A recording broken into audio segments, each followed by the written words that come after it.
The air in the Great Valley is thin and silent, tasting of dust and time. It is a place of bone, a vast, open grave that the Sky Stone clan calls holy. Rib cages of colossal Triceratops, bleached white by a million suns, curve from the canyon floor like the rafters of a fallen god's cathedral. The early humans moved between them with a practiced reverence. This is the heart of their world.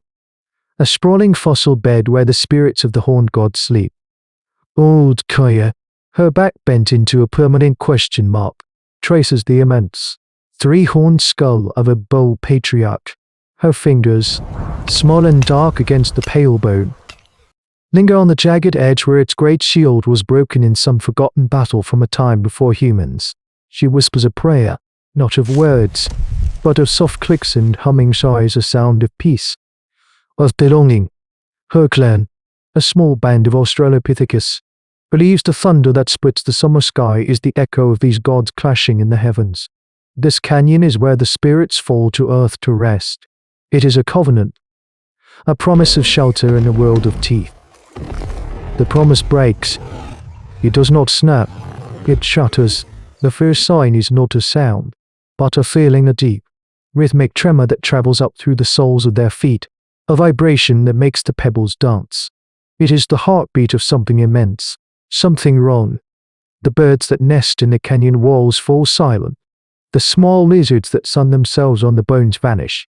A profound hush descends, the kind of quiet that precedes a landslide. Then comes the smell.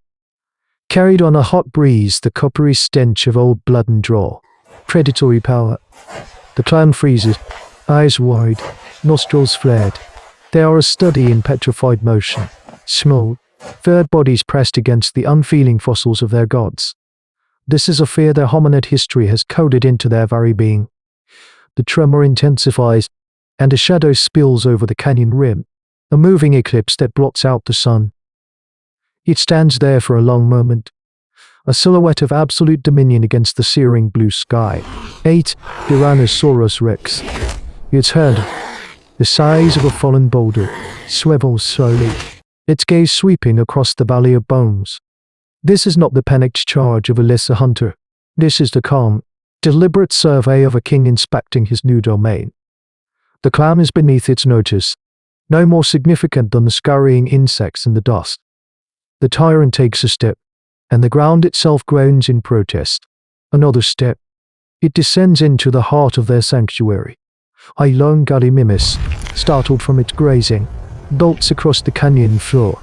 The T-Rex moves with an impossible, terrifying grace. In 3 earth-shaking strides, it closes the distance. The kill is a brutal, percussive event, a snap of jaws that echoes like splintering mountains.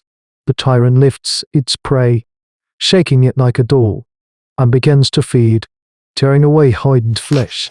Blood, dark and thick, spatters across the pristine white skull of the horned god the Kaya had just touched. The sacred ground is desecrated.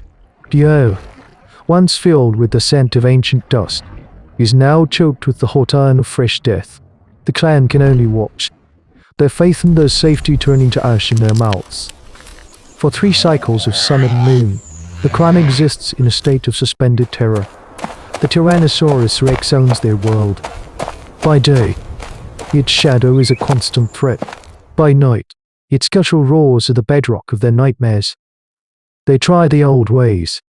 They gather at the edge of the fossil bed, a safe distance from the tyrant's bloody feasting ground. And they make noise. They beat shattered ribs against hollow skulls, with frantic, desperate percussion.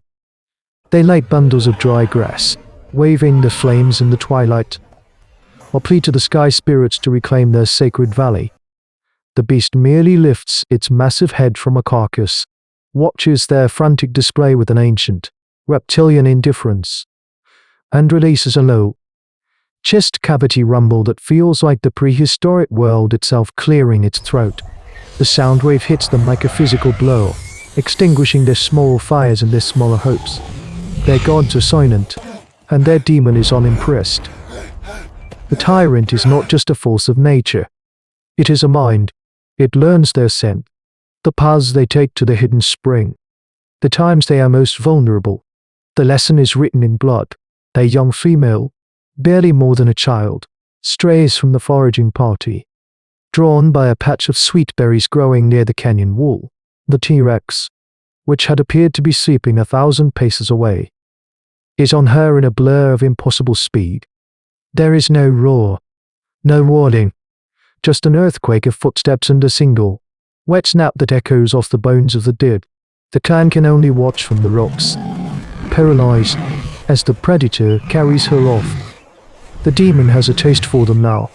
They are no longer just an annoyance. They are game. This changes everything. The valley is no longer a desecrated sanctuary. It is a hunting ground, and they are the prey.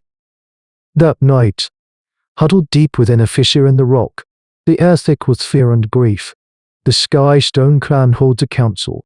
Old Kaya, her face a mask of despair, insists they have not prayed hard enough, that a great sacrifice is needed.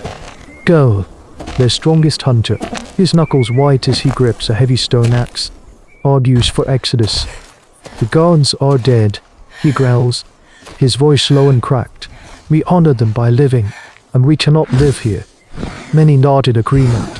To stay is suicide, but to leave is to abandon their identity, to become dust on the wind. Then, a new voice cuts through the grim silence. It is Luma, a young female known for her quiet observation. It is not a god, she says, her voice trembling but clear. It is flesh. It bleeds. All eyes turn to her.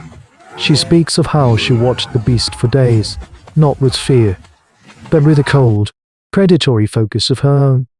She saw how it favored one leg.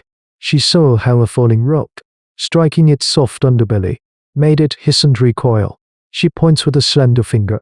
There, she whispers, below its great ribs. It is soft there. Its guests really are not a fortress like its back. She then commits the ultimate blasphemy. Duma walks to the mouth of the cave, where a horn from a Triceratops skull lies. A sacred relic. She picks it up. We pray to the bones, she says, her voice gaining strength. But the horned gods do not answer. Maybe their spirits are not in the bones. Maybe their strength is. She turns the horn over in her hands, feeling its weight. Its deadly point. We will not leave, and we will not die praying. She proposes a new way, a terrifying leap of thought that redefines their place in the universe. They will study the demon's ways, learn its patrols, and use the sacred canyon against it. They will transform this graveyard into an arsenal. This is the birth of a new kind of thinking, a primitive science forged in desperation. This is the dawn of osteodontochoatic technology. The clan is silent, the idea hanging in the air, an act of sacrilege that might be their only salvation. The clan becomes a single, thinking weapon, under Luma's quiet guidance. Their fear solidifies into focus. The prehistoric life of the valley, once governed by ritual and superstition, is now measured in patterns and probabilities. They spend days observing the tyrant, their survival skills honed to a razor's edge. They map its patrol route, a predictable circuit of carnage and scavenging it traces around the fossil bed. They note its pauses, its moments of distraction. Most importantly, they study the western wall of the canyon, a steep, treacherous incline of loose rock and scoriae talus slope held in a state of fragile equilibrium. Their plan, born of Luma's blasphemous insight, is an act of geological warfare, a masterpiece of primitive technology.